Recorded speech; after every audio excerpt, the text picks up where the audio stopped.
सभी को जोहार।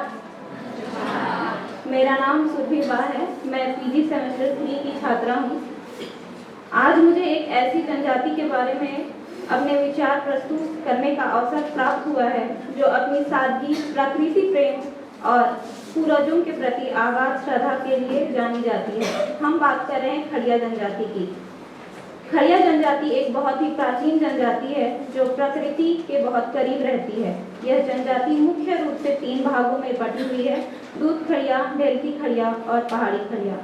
इनके जीवन में हर संस्कार, जन्म, विवाह, मृत्यु बहुत ही विशेष तरीके से करते हैं। आज हम बात करेंगे इनके अंतिम संस्कार परंपरा की। खड़िया जनजाति में मुख्य रूप से शव को दफनाने की परंपरा है, यानी जब किसी व्यक्ति की मृत्यु हो जाती है तो उसके शरीर को जमीन में सम्मान के साथ दफनाया जाता है। चाहे वह बच्चा हो, महिला हो या पुरुष हो, सभी को एक सम्मान दिया जाता है। हालांकि आज के समय में कुछ जगहों पर जलाने की प्रथा भी देखने को मिलती है, लेकिन दफनाना इनकी मूल परंपरा है। अब हम बात करते हैं शुद्धिकरण की प्रक्रिया की। जब शव को दफनाया जाता है तो उसके बाद वहां मौजूद कोई भी व्यक्ति सीधे घर में नहीं जाता।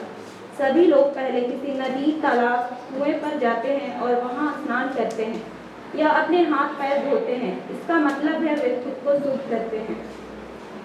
कुछ जगहों पर एक खास रस्म भी होती है जिसे हम हल्दी तेल का रस्म कह सकते हैं। इसमें लोग मछली पकड़कर लाते हैं और उसे हल्दी और तेल के साथ मिलाकर घर के आंगन में रखते हैं ताकि मृतक को याद किया जा सके।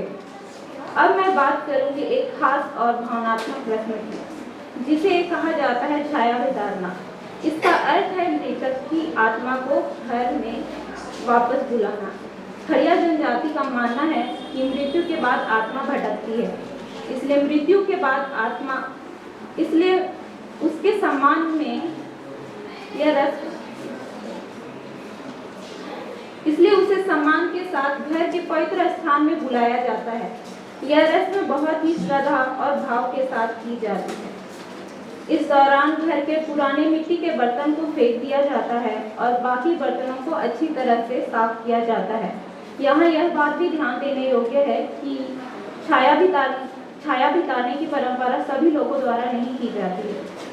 इसके बाद आता है इल्जाम संस्कार, जो अंतिम शुद्धि का दिन होता है। यह संस्कार आमतौर पर मृत्यु के 10वें दिन किया जाता है। इस दिन घर के आंगन को गाय के गोबर और मिट्टी से लीपा जाता है ताकि घर पूरी तरह शुद्ध हो जाए। इस दिन के बाद परिवार का अशुद्ध समय यानी सूतक समाप्त हो जाता है। इसके बाद रिश्तेदार और समाज के लोगों को बुलाकर भोज कराया जाता है। यह परंपरा कुछ परिवारों तक ही सीमित है। अब अंत में इनके धार्मिक विश्वास के बारे में कुछ कहना चाहूँगी। खड़िया जनजाति प्रकृति और आत्माओं में विश्वास करती है। उनका मानना है कि मृत्यु अंत नहीं बल्कि नई शुरुआत है। व्यक्ति की आत्मा अपने पूर्वजों के साथ मिल जाती है, इसलिए वे अपने पूर्वजों की पूजा करते हैं। अंत में मैं यही कहना चाहूँगी कि खड़िया जनजाति की ये संस्कार हमें सिखाते हैं कि जीवन और मृत्यु दोनों ही प्रकृति का हिस्सा है, और इससे हमें यह भी पता चलता है कि वे प्रकृति को कितना मानते हैं।